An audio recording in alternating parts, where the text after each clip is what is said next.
Holly and Scott McKhann coming to you with the latest update on a mega flip and renovation we're doing in San Clemente. So Scott, tell our viewers what happened this week on site.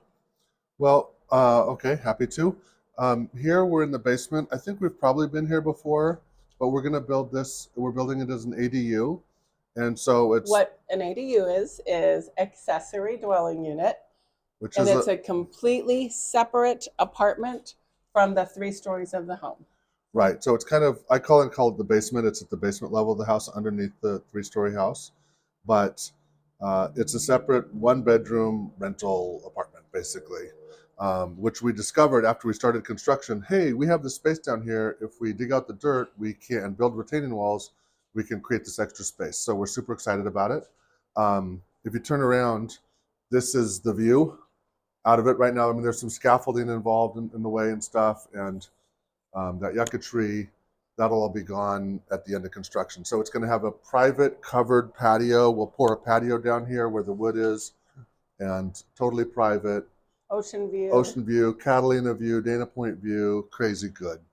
But this is the kind of the living room space of this unit. So the door will be over there. There'll be a sliding glass door and a window. This is going to be the kitchen. Kitchenette area. So this week, we've been building in weeks past, we've been building this retaining wall with a huge footing, lots of steel in it, and dirt is up to that level behind it. Now on top of it, we built a shear wall, which again helps resist earthquakes. If there's shaking, it helps hold the house square.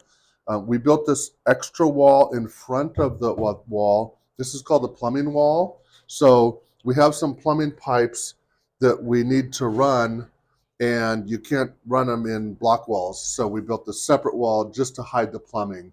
And this is like a vent pipe. There's going to be a kitchen sink here. So the way this lays out, there's going to be a stackable washer dryer here, kitchen sink, dishwasher, little range, and a refrigerator, and then with some upper cabinets above. So this is like the little mini kitchen and laundry. So speaking of wall in front of a wall, that's what you got going here. Yeah, a couple things here. So this here is the old house footing, the original house footing. And then when we started digging it out to create the space, that's in the way. But part of the problem with this house is that the footings did not go down to bedrock before, which is why we put in caissons out back. But on certain spots, what we did is we dug underneath the footing and we poured new concrete. So this new concrete footing goes down about 5 feet underneath the old footing. And now all of that footing, all of the wall, all of the house in this location is resting on bedrock, not on, I'll call it bad soil that compressed and settled over time, which is why the house sank. So now it's in a much better position to be firm and stay true to its elevation. But we have this footing in this room that we need to get rid of. We can't chip it away because it's structural. So what we're going to do is we're going to hide it by building a wall here and then a little shelf behind it. So we're just going to build something to hide that footing.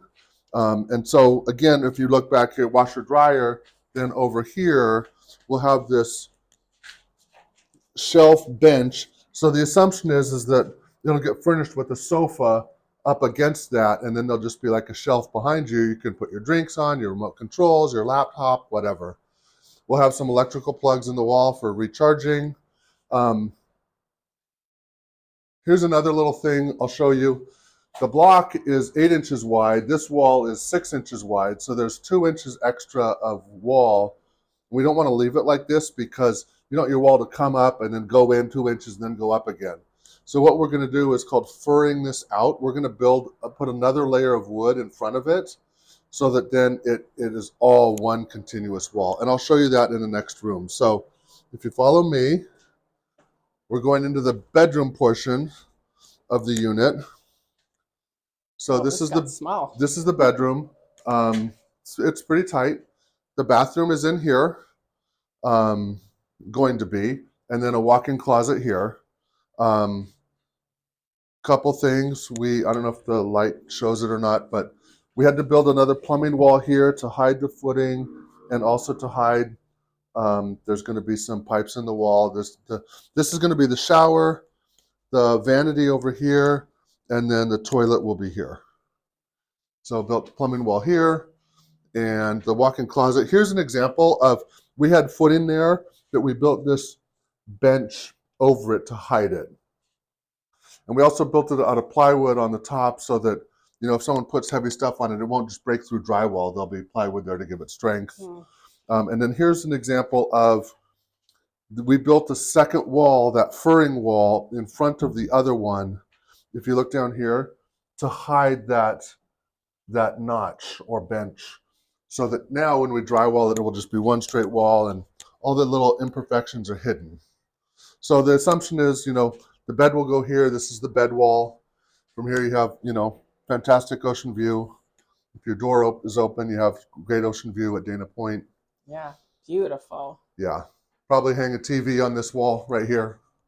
Yep. So this is a fantastic little unit. We could not possibly be more excited about finding it during the construction of the home. That this space was here, we could make it. So with that, I think we should head upstairs. On the third level of the house, the main living area.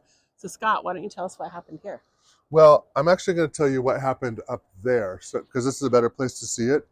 So if you look up, we decided to build an overhang over the edge of the house, and that'll provide some sun and water protection for the house, for the windows. You know, the sun won't be beating it as much. There'll be an eave to the house. So from down here, you can see it really well.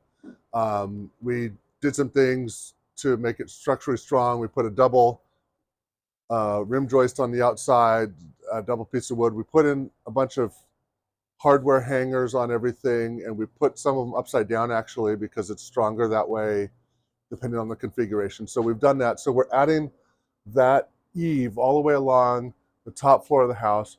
We haven't done it yet, but we're also going to be adding a similar eave out over this level of the house. These windows will get up that same eave as well, but we're not there yet. So that'll be in a future week, I'm sure. But this is a great time to see the sunset and see the view. Yeah, best part of this house is this ocean view and the sunset. You can see Catalina clearly, and you can even see, I don't know if you can see on the camera, but San Clemente Island to the left of the sun out there is visible today because it's so clear. Well, thanks so much for coming along for our update, and make sure you catch us next week, and make sure you subscribe to get all the great real estate content we do.